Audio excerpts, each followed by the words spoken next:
लोकसभा चुनाव के नतीजों में इंडी गठबंधन ने भ्रम की राजनीति, नुकसान बीजेपी को उठाना पड़ा। अब इंडी गठबंधन को लग रहा है कि ये तो हिट फॉर्मूला है, इससे तो आगे जारी रखा जा सकता है। जैसे अरविंद केजरीवाल इंडी गठबंधन की भ्रम की राजनीति का एक नया एजेंडा बन गए। दरअसल आम आदमी पार्टी की तरफ से पिछले कई दिनों से नैरेटिव सेट किया जा रहा है कि तिहाड़ जेल में अरविंद केजरीवाल की जान से खिलवाड़ हो रहा है। आम आदमी पार्टी के नेताओं ने यह तक कह दिया कि अरविंद केजरीवाल कोमा में जा सकते हैं, जबकि खुद तिहाड़ जेल प्रशासन केजरीवाल की सेहत को लेकर लग रहे आरोपों की सच्चाई बता चुका है और वजन घटने के आरोपों की हकीकत बता चुका है, जिसके बारे में हमने आपको पाठशाला में विस्तार से बताया था। लेकिन अब इंडी गठबंधन केजरीवाल की सेहत को लेकर बनाए जा रहे आम आदमी पार्टी के नैरेटिव में शामिल हो गया है। आम आदमी पार्टी का दावा है कि 30 जुलाई को दिल्ली के जंतर मंतर पर इंडी गठबंधन केजरीवाल की सेहत से हो रहे खिलवाड़ को लेकर बड़ी रैली करने वाला है।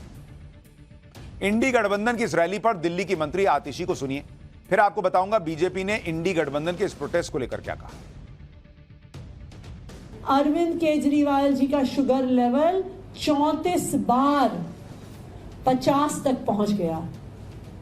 ये भारतीय जनता पार्टी को भी पता था और इसीलिए उन्होंने अरविंद केजरीवाल जी को सीबीआई से गिरफ्तार करवाया कि जितना लंबा समय लगेगा केस फाइल करने में, बेल के लिए एप्लीकेशन डालने में, जितना लंबा समय वो उनको तिहाड़ में रख के प्रताड़ित करेंगे, भारतीय जनता पार्टी चाहती है कि अरविंद केजरीवाल जी के स्वास्थ्य को कोई परमानेंट डैमेज हो जाए। और इसीलिए इंडिया ब्लॉक की सभी पार्टीज अरविंद केजरीवाल जी की जो कस्टडी है और अरविंद केजरीवाल जी की जो कस्टडी में जिस तरह से उनके स्वास्थ्य को खतरा हो रहा है, उस पर मिलकर प्रोटेस्ट करेंगे। अब इंडी अलायंस प्रोटेस्ट कैसे करेगा ये तो भगवान ही जाने, क्योंकि अभी कुछ दिन पहले शीला दीक्षित के लड़के जो हैं वो तो खुद ही कह रहे थे कि केजरीवाल की सेहत पर नाटक नहीं करना चाहिए आम आदमी पार्टी को, संदीप दीक्षित। खैर, बीजेपी ने तिहाड़ जेल में बंद केजरीवाल की सेहत को लेकर लगाए जा रहे आरोपों पर सवाल उठाए। बीजेपी सांसद मनोज तिवारी ने कहा कि तिहाड़ जेल दिल्ली सरकार के अंदर आती है और अगर वहां केजरीवाल की सेहत से खिलवाड़ हो रहा है तो सवाल उठता है कि कहीं उनकी पार्टी के लोग ही उनके खिलाफ साजिश तो नहीं कर रहे।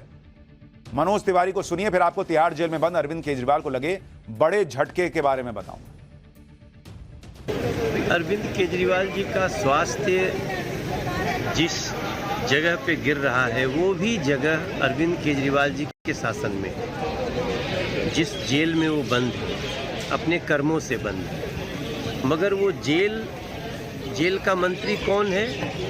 तो उन्हीं की आम आदमी पार्टी के एक कार्यकर्ता के जेल मंत्री हैं। अब अगर उन्हीं के अपने ही जेल में उनका स्वास्थ्य गिर रहा है तो ये चिंता का विषय है कि क्या उनकी पार्टी के लोग अरविंद केजरीवाल के साथ कोई साजिश कर रहे हैं। बीजेपी अब आम आदमी पार्टी के अंदर केजरीवाल के खिलाफ साजिश तो नहीं हो रही, इसका सवाल उठा रही है। लेकिन एक तरफ आम आदमी पार्टी इंडी गठबंधन के साथ मिलकर अरविंद केजरीवाल की सेहत को लेकर माहौल बनाने में जुटी है, वहीं दूसरी तरफ तिहाड़ जेल में बंद अरविंद केजरीवाल को शराब घोटाले से जुड़े केस में बड़ा झटका लगा है।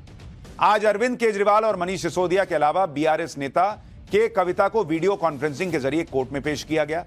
सुनवाई के बाद दिल्ली की राउज एवेन्यू कोर्ट ने ईडी से जुड़े केस में केजरीवाल की कस्टडी 31 जुलाई तक बढ़ा दी। असल में ईडी के मामले में केजरीवाल को सुप्रीम कोर्ट से 12 जुलाई को अंतरिम जमानत मिल चुकी है, लेकिन तिहाड़ जेल में बंद केजरीवाल की तरफ से अभी तक इस मामले में बेल बॉन्ड ही नहीं भरा गया है। वहीं दिल्ली शराब घोटाले से जुड़े सीबीआई के मामले में कोर्ट ने केजरीवाल की कस्टडी 8 अगस्त तक बढ़ा दी। अरविंद केजरीवाल के साथ ही कोर्ट ने मनीष सिसोदिया और बीआरएस नेता के कविता की न्यायिक हिरासत भी 31 जुलाई तक बढ़ा दी। लेकिन शराब घोटाले से जुड़े केस में बीआरएस नेता के कविता को लेकर जो नए खुलासे हुए हैं, उससे अरविंद केजरीवाल और आम आदमी पार्टी की भी मुश्किलें बढ़ सकती हैं। दरअसल के कविता को लेकर सीबीआई ने सप्लीमेंट्री चार्जशीट दाखिल की है, जिसमें सीबीआई का दावा है कि के कविता ने न केवल दिल्ली शराब घोटाले में रकम हासिल की, बल्कि उन्होंने साल 2021-22 में आम आदमी पार्टी के चुनाव प्रचार में इस्तेमाल किए गए कथित पैसों को गोवा भेजने में भी भूमिका निभाई। आरोप है कि इसी रकम का एक बड़ा हिस्सा आम आदमी पार्टी ने साल 2022 में हुए गोवा विधानसभा चुनाव में खर्च किया। सीबीआई ने चार्जशीट में कहा कि के कविता के सहयोगी अभिषेक बोइनपल्ली और पीए अशोक कौशिक हवाला के जरिए गोवा तक पैसे ट्रांसफर करने में शामिल थे। सप्लीमेंट्री चार्जशीट में सीबीआई ने शराब घोटाले में मनी ट्रेल के सबूत मिलने का दावा किया है, जिसमें साउथ ग्रुप को हुए प्रॉफिट का जिक्र किया गया। सीबीआई ने आरोप लगाया कि आरोपी बोयनपल्ली की कंपनी ने एक कर्मचारी अरविंद कुमार सिंह ने 7 करोड़ 10 लाख रुपए ट्रांसफर करने के लिए एक मीडिएटर का काम किया और यह रकम गोवा चुनाव में आम आदमी पार्टी का फंड मैनेज कर रहे चरणप्रीत तक पहुंचाई गई। आगे सीबीआई ने कहा कि वो हवाला ऑपरेटर देवांग सोलंकी के बयान, उसके मोबाइल फोन के कॉल रिकॉर्ड, अरविंद कुमार सिंह के बैंक खातों की डिटेल और व्हाट्सएप चैट के जरिए रुपए के ट्रांसफर को साबित कर देगी। यानी सीबीआई कॉन्फिडेंट है कि वो सब साबित कर देगी। सप्लीमेंट्री चार्जशीट में किए गए इन दावों पर सुनवाई के दौरान सीबीआई की स्पेशल जज ने कहा कि मामले में केस की सुनवाई आगे बढ़ाने के लिए पर्याप्त सबूत मौजूद हैं। ऐसे में अगर मनी ट्रेल साबित हो जाता है तो के कविता ही नहीं बल्कि शराब घोटाले के केस में अरविंद केजरीवाल का भी जेल से बाहर आना मुश्किल हो जाएगा, क्योंकि 27 जुलाई को दिल्ली हाईकोर्ट में शराब घोटाले से जुड़े मामले में अरविंद केजरीवाल की जमानत पर सुनवाई होनी है और सीबीआई की तरफ से यह दलीलें हाईकोर्ट में भी रखी जा सकती है। लगता है आम आदमी पार्टी के नेता यह समझ चुके हैं कि फिलहाल अरविंद केजरीवाल का तिहाड़ से बाहर आना मुश्किल है। सेहत बिगड़ने और वजन कम होने के आरोप पर भी खुद दिल्ली के एलजी कह चुके हैं कि केजरीवाल डाइट ही फॉलो नहीं कर रहे, जानबूझकर कम कैलोरी ले रहे हैं। लेकिन आम आदमी पार्टी केजरीवाल को लेकर संसद तक माहौल बनाने में लगी है। आज राज्यसभा में बजट पर चर्चा के दौरान सांसद संजय सिंह ने अरविंद केजरीवाल और आम आदमी पार्टी के दूसरे नेताओं की गिरफ्तारी का मुद्दा उठाने की कोशिश की। सुनिए वो क्या डिमांड कर रहे हैं। जेलों को भी इन्होंने कम बजट दिया। अरे जेल का बजट तो बढ़ा दीजिए, 300 करोड़ रुपए जेल का बजट बढ़ा दीजिए। अरे अभी हमको जेल में भेजा है, कल तुमको जेल में आना है, तुम सबको जेल में आना है। जेल का बजट बढ़ा दो, जेलों को ठीक कर दो, अगला नंबर तुम्हारा है, तुम्हें जेल में आना है, इसलिए कम से कम जेलों को तो ठीक कर दो, अगला नंबर तुम्हारा। मैं जेल के बजट पे बोल रहा हूँ मानवर, मैं जेल के बजट पे 1 सेकंड 300 करोड़ दिया, इनको जेल में आना है। 1 सेकंड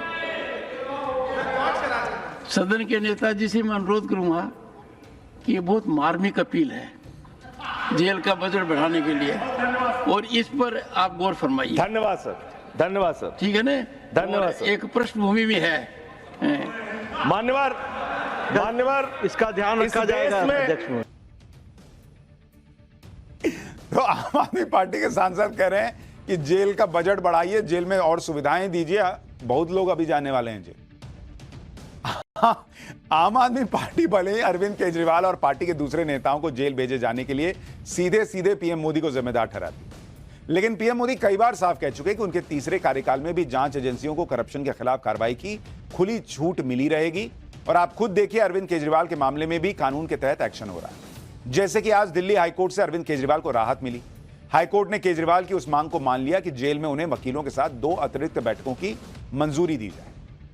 हालांकि केजरीवाल की सेहत के खिलवाड़ का आरोप आम आदमी पार्टी का इकलौता नैरेटिव नहीं है। इसी तरह का एक और नैरेटिव आम आदमी पार्टी ने दिल्ली में अपने लिए दफ्तर अलॉट करने के मामले में भी फैलाया। कहा गया कि मोदी सरकार आम आदमी पार्टी को सड़क पर लाने की कोशिश कर रही है।